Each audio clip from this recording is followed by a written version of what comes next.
He said his phone call started with, Master, now get 10 minutes to tell me about who you are, and then I'll give you an offer you cannot refuse. Something in the words of The Godfather. And so I spoke to him. He offered me, I think, 40% less salary than I was getting, and I was going to work 3 times as much, and I thought that was a no-brainer, so I took it. So here I am. So when you go to Asia, I think you managed around 3,000 people in the end there. Like that, yeah. How do you attack that problem? Yeah.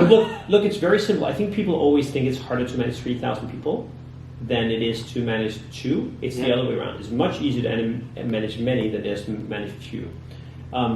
First of all, you get to hire people who are very good at their job. It's much easier to find a great CFO when you, like, let me give you an example. My dad runs a one-person business. That means he's the digital marketer, he's the accountant, he's the salesperson, he's the presenter, he's everything, right? He's a product developer. Whereas when you're running a big business, you can actually hire experts at everything that you need. So it was a much easier way to do it. What is very complicated is having the belief, well, first of all, getting it, which was working day and night, only thinking about the business. I never thought about me. It was always about how do I do well for the business, which I always believe will ultimately do best for yourself. It was about adding massive value. It was about daring to be wrong.